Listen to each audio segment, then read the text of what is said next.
पितामह, जिसने आजीवन ब्रह्मचारी रहने की भीष्म प्रतिज्ञा ली है, उसे आप लोग ऐसा दिखाते हो एक औरत के साथ? शर्म नहीं आती आप लोगों को? डूब मर जाना चाहिए आपको चुल्लू पर पानी में।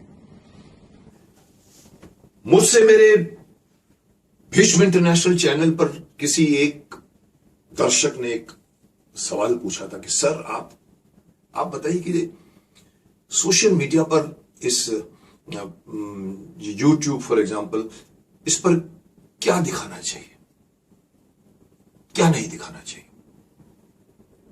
अच्छा लगा मुझे वो सवाल। मैं आपको कह दूं कि मुझे दुख होता है तरह तरह के जब हम लोगों को गालियां देते देखते हैं अपने चैनलों के ऊपर, टीआरपी के नाम पर, जिसको हम लोग व्यूअरशिप कहते हैं, सब्सक्रिप्शन जिसको चाहिए, उसके लिए जो नए नए हटकंडे अपनाए जाते हैं, टाइटल्स ढूंढे जाते हैं, कंट्रोवर्सीज में घुस जाते हैं।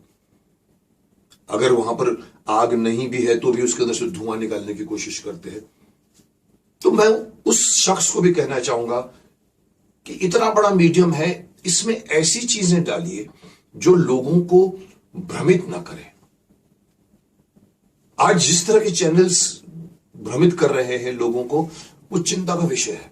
लोग उसको सिर्फ एंटरटेनमेंट का साधन समझते हैं कि मजा आता है ना। इस तरह के, जैसे टिकटॉक के मैंने विरोध किया था, मजा आता है, लोग डांस करते हैं, टिंग टिंग टिंग, कोई उल्टा सुल्टा होता है, कोई जंप मारता है, कोई शक्तिमान बन के गोल गोल घूमता है 1 मिनट के अंदर, अच्छा लगता है सुनने में। लेकिन धीरे धीरे वल्गैरिटी घुस गई है उसके अंदर। इसके अंदर कोई देखो, जब कंट्रोल नहीं होगा तो हमारे यहां पर लोग बहक जाते हैं, क्योंकि एक भीड़ की मानसिकता है, एक ने किया तो मैं भी करूंगा। हमारे यहां पर वो सोशल वैल्यू नहीं है, जजमेंट नहीं है, सीख नहीं है।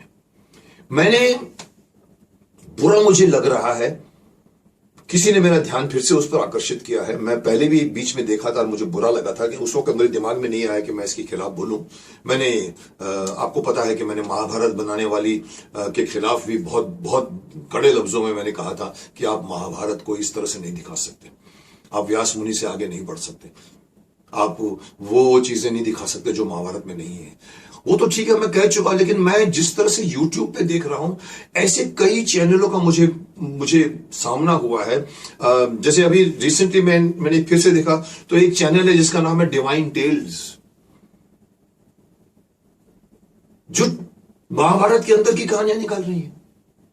कहती हम आपको ये हमने आपको ये टेल बताया, आप बताइए कि आपको कैसे लगी, आप उसको लाइक करिए और सब्सक्राइब कीजिए। अरे मेरी माँ, आप कह रही हो, आप महाभारत की तैसी कर रही हो, जो कहानी महाभारत में नहीं है आप दिखा रही हो। कहां देखा है आप लोगों ने? कोई चैलेंज क्यों नहीं करता उनको बताने के लिए? आपको पता है क्या क्या दिखाते हैं उसके अंदर? द्रौपदी और कृष्ण का रिश्ता था। यह बताने की कोशिश की कि कर्ण एक में द्रौपदी कर्ण को प्यार करती थी। अरे कहां है वो कहानी उसमें? आप कौन है इस महाभारत को छेड़छाड़ करने वाले? अगर आप किसी और धर्म संप्रदाय के होते ना, तो आपको सड़क पे खड़े होकर कोड़े बरसाए जाते। ये हिंदू धर्म है जो अपने एपिक रामायण महाभारत को कोई छेड़छाड़ करता तो वो समझता ठीक है, कहानी का सोच रहा है, एनालिसिस कर रहा है, ये रामायण की एनालिसिस कर रहा है, महाभारत की एनालिसिस कर रहा है। अरे महाभारत को जो भी आदमी आज के चश्मे में अगर एनालिसिस करने की कोशिश करेगा तो वो हमेशा उसको नेगेटिव पाएगा, कहेगा सारी की सारी संतानें जो है वो लेजिटिमेट संतानें नहीं है, इलीगल संतानें। अरे नहीं साहब, वो द्वापर युग था जिसमें कृष्ण थे, गीता का पाठ हुआ था जिसके अंदर, उसके अंदर कैरेक्टर आज के कैरेक्टर नहीं थे, उनका धर्म आज का धर्म नहीं था, उनका तप आज का तप नहीं था, उनकी उम्र आज के हिसाब से नहीं होती थी। उस कैरेक्टर्स के अंदर आप अपनी कहानी घुसेड़ रहे हो कि कर्ण को द्रौपदी प्यार करती थी। अरे साहब, कर्ण द्रौपदी को मिला तक नहीं था स्वयंवर के पहले, पर वो कहानी सुना रहे जैसे कि चंदा मामा की कहानी सुना रहे। मैंने सुना, मैं इतना भड़क गया, मैंने कहा कि इसको कोई पकड़ता क्यों नहीं? किसी और ने, और फोटो भी छापते, अश्लील सी फोटो छापते। एक और मेरे सामने आज ही आई कि भीष्मा की कौन सी इन गलतियों से भीष्म पितामह की कुरुक्षेत्र का मैदान हुआ था। 11 गलतियों से मैंने देखने की कोशिश की। अब उसने वो सब कुछ निकाला जिसका कोई मतलब नहीं है। उन्होंने प्रतिज्ञा ली इसलिए ये हुआ, उन्होंने ये किया, गांधारी की शादी करवा दी इसलिए हुआ। वहां तक तो ठीक है, आप कहानी की, आप उनके कैरेक्टर के ऊपर आप उंगली उठा रहे हो, फोटो क्या छापते हो आप थंबनेल के ऊपर? भीष्म पितामह, एक औरत लेटी हुई और भीष्म पितामह की दाढ़ी की हुई है, वो उसको हाथ लगाने की कोशिश कर रहा है। ये कौन अलाउ करता है आपको? कौन? वो भीष्म पितामह जिसने आजीवन ब्रह्मचारी रहने की भीष्म प्रतिज्ञा ली है, उसे आप लोग ऐसा दिखाते हो एक औरत के साथ? शर्म नहीं आती आप लोगों को? डूब मर जाना चाहिए आपको चुल्लू पर पानी में। अपने आप को जो देश के जो कहते हैं कि जो हमारे हिंदू धर्म की रक्षा करने वाले इतने बड़े बड़े जो साधु संत हमारे इस कंट्री में, इस देश ने जितने संत दिए हैं, माफ करना किसी देश में नहीं दिए हैं। ये महाभारत आज के वर्ल्ड की सबसे ज्यादा one of the best screenplay ever written by Vyas Muni है। उसके अंदर जो कैरेक्टर्स आप पढ़ते हो, उसके अंदर आप कहानियां गढ़ते हो। ये कोई खेलने की चीज है? कृष्ण का द्रौपदी से संबंध था। अरे कृष्ण द्रौपदी को अपनी बहन मानता था, उसको आप सडनली करते हो। तो क्या हमारे देश की संस्कृति ये है? क्या आपके घर की संस्कृति ये है? आप यही सिखाते हो अपने घर के बच्चों को? नहीं, आपको टीआरपी चाहिए। आपको, मैंने देखा उसके सब्सक्रिप्शन भी बढ़ गए, 36 या कितने 36 लाख सब्सक्रिप्शन हो गए या हिट होते हैं। देखने वाले भी पागल हैं। क्या फिल्म देख रहे हैं आप? कहानियां बताइए, ठीक है, चंदा मामा की कहानियां बताइए, ठीक है, एक राजा था, एक रानी थी, एक परी आई, राजकुमार को लेकर चली गई, अच्छा लगता है। लेकिन नहीं, एक भीष्म था, एक कर्ण था, एक द्रौपदी थी। आपको पता है द्रौपदी छुप छुप के प्यार करती थी? आपको पता है ये ऐसा होता था? अरे कहां है आप? आइए ना एक बार, किसी को चैलेंज क्यों नहीं करता उनको कि आइए बैठिए, बताइए कहां से पढ़ा आपने? और अगर आपने नहीं पढ़ा तो आपको जेल में डाला जाएगा। हम हिंदू धर्म वाले अपने आप को सहिष्णु समझते हैं। माफ कर दिया साहब, ये माफ करने का नहीं है। ये आज के बच्चों को गुमराह करने की, जो इस खेल खेल में उन बच्चों को ये सिखाया जा रहा है कि भीष्म उतने महान नहीं थे जितने हम समझते हैं। और ये तो कहती है कि भीष्म की वजह से कुरुक्षेत्र का मैदान सजा। भीष्म की गलती नंबर 1, भीष्म की गलती नंबर 2, भीष्म की गलती। साथ में फोटो डालते हैं ब्यूटीफुल कॉमिक्स निकाल के, और 3 मिनट 4 मिनट 5 मिनट की वीडियो बच जाती है, अपलोड कर देते हैं, देखने वाले उसको पकड़ते हैं। फिर ये महाशय या महाशय जो भी होती है एंड में पूछती है कैसी लगी आज को आपको ये कहानी। इसी तरह की कहानी हम आपको महाभारत की बताते रहेंगे। अरे किसने आपको बनाया है राइटर मेरी मां? मुझे गुस्सा आता, आप लोगों को क्यों नहीं गुस्सा आता? वो जितने सब्सक्राइबर हुए उनको गुस्सा क्यों नहीं आया?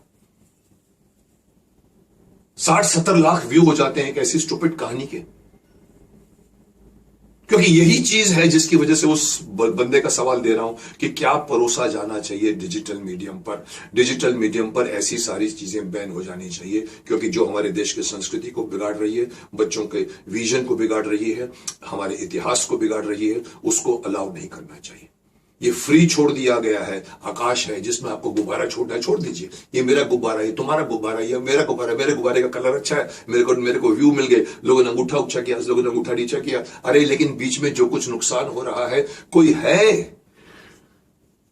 है हमारे देश का कर्णधार लीडर या साधु या संत धर्म का, जो अपने आप को बड़े बड़े गुरु कहते हैं। मुझे ऐसे ही किसी ने ये बात उठाई, वो भी एक आश्रम चलाते हैं। उन्होंने कहा मुकेश जी आप इसके खिलाफ बोलिए। मैंने कहा आपने बहुत सही याद दिलाया, क्योंकि मैं बहुत 6 महीने पहले मेरी नजर में आई थी वो फोटो। मैंने सिर्फ देखा, फोटो आगे चला गया। ये आज आपने बताइए, मैंने खोल के देखने की कोशिश की, होता कुछ नहीं अंदर, सिर्फ एक बस कहानी, चंदा मामा की कहानी। ऐसा हुआ, ऐसा हुआ, ऐसा हुआ, ऐसा हुआ। अरे आप किसी और से खिलवाड़ कीजिए ना, और बहुत सारी कहानियां पड़ी हुई हैं, उनकी तोड़ताड़ कीजिए। शुक्र मनाइए कि आप हिंदुस्तान में हैं, हिंदू धर्म की बात कर रहे हैं, आपको कोई नहीं बोल रहा। अगेन फिर से कहता हूं, किसी और धर्म संप्रदाय का करके दिखाते तो आपको तलवारें उठती, तलवारें पकड़ के आपको रास्ते पे घोड़े बरसाए जाते। इसलिए मैं यूट्यूब वालों को भी कहूंगा, मैं देखने वालों को भी कहूंगा, ऐसी चैनल को सब्सक्रिप्शन हटा दीजिए जो हमारे देश के एपिक को खराब करने की कोशिश कर रहे हैं। आप उनको देखना बंद कीजिए, सब्सक्रिप्शन वापस ले लीजिए, व्यूअर्स कम कर दीजिए, खुद ब खुद बंद करना हो पाएगा उनको अपने चैनल को। ये बहुत जरूरी है हमारे देश की संस्कृति के लिए। कोशिश करके इसके पीछे अपने लोगों को भी इस बात को आगाह कराइए कि हम क्यों सुन रहे हैं इसकी। मैंने उसके कमेंट्स में पढ़ने की कोशिश की, उसके कमेंट्स में सबने उसको गाली दी। ए चुप ना, क्या बोलती है तू अपने आप को, ये कहां है कहानी, ये सब बेकार दिखा रहे हैं। बस वो कमेंट्स करके चुप हो गए, किसी ने लीगल एक्शन नहीं लिया उसके ऊपर, जिसकी जरूरत है। मैं चाहता हूं जल्द से जल्द ऐसे सारे चैनल पर जिन्होंने खोल के रखे हैं, इसकी दुकान को बंद कर देना चाहिए।